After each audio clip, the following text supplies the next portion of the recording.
ICU में 5 प्रसूति जो अभी आईसीयू में जिनका इलाज चल रहा है उसके बारे में मैं आपको विस्तृत जानकारी दूंगा।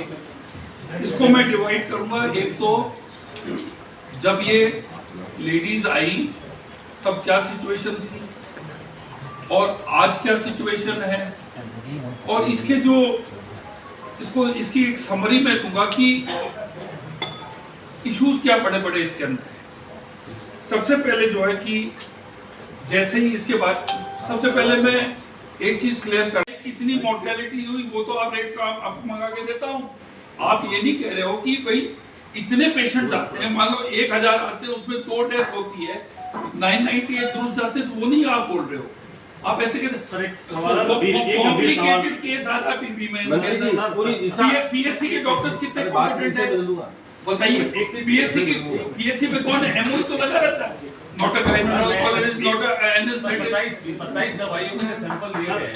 हां, तो ये जो आपने वो कैनुला का नहीं है, कैनुला नहीं है, तुरंत जाके आरएसएमएल सीएलपी मैंने मीटिंग ली, दवाइयों की क्यों शॉर्टेज आ रही है, क्या आ रहा है, उसको मैंने बुला के मैंने मेरे मिनट्स रिकॉर्ड करके वो निर्देश दे दिए मैंने।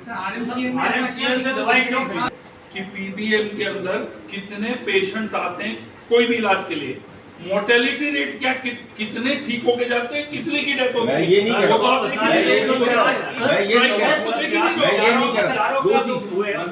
कर रहे हो। प्रिंसिपल साहब कहाँ है बताइए, कैसी हालत में आई थी, हर एक बाय द वे प्रेगनेंसी के बाद अगर एक्यूट रीनल फेलियर होता है तो उसका so many causes are behind it.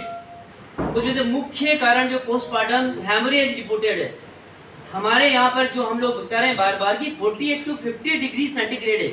48 degree पे तो दूसरे जो एसी चलते हैं वो भी शट डाउन हो जाते हैं।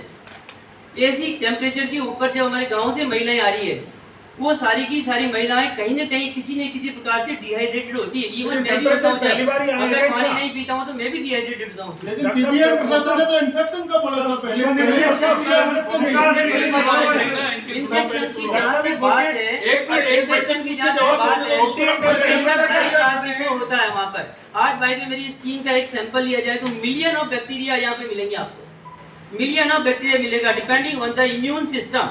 लेकिन प्रिंसिपल साहब इसी से पर इंतजार हो रहा था कि इन्फेक्शन रोकने के लिए जो 90 सेकंड में आपने जैसे बताया था प्रथम चल रहा है। मशीन का अभी प्रयोग के बारे में 3-4 आदमियों को चिन्हित किया है, वो मशीन को एक बार टेस्ट कर रहे हैं। अगर वास्तव में वो बाय द वे कारगर होती है तो जरूर पीबीएम के अंदर लाएंगे ताकि ऑपरेशन थिएटर और लेबर रूम के अंदर इसका प्रयोग किया जा सके और इन्फेक्टिविटी को रोका जा सके। सवाल ये हाँ, 27 जो सैंपल भेजे हैं वो सारे के सारे सैंपल की टेस्ट रिपोर्ट अवेटेड है। रिपोर्ट आएगी तो आपको बताएंगे।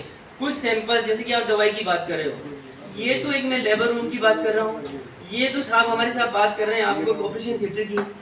क्या ये इसको 2 चीज़ों को ऑक्सीटोसिन को छोड़ के रिंगल एक्टेड, सिंपल एंटीबायोटिक, रेनिटिडीन, ओमडेसिट्रोन, क्या दूसरे मेडिसिन वार्ड में, सर्जिकल वार्ड में, सुपर स्पेशलिटी में, पीडियाट्रिक्स में यूज नहीं हो रहे थे? सब जगह यही चीज यूज हो रहे थे, किसी के अंदर तो कोई रिएक्शन नहीं है। Number of patient per day के हिसाब से बाय द वे आज गायनी डिपार्टमेंट के अंदर 40 डिलीवरी होती है। 40 में से अगर एक कॉम्प्लिकेशन होता है तो ये नॉर्मल है। ये मैं डेटा लेके आया हूँ उसका, अगर आप चाहो तो मैं इंटरनेशनल डेटा बता सकता हूँ।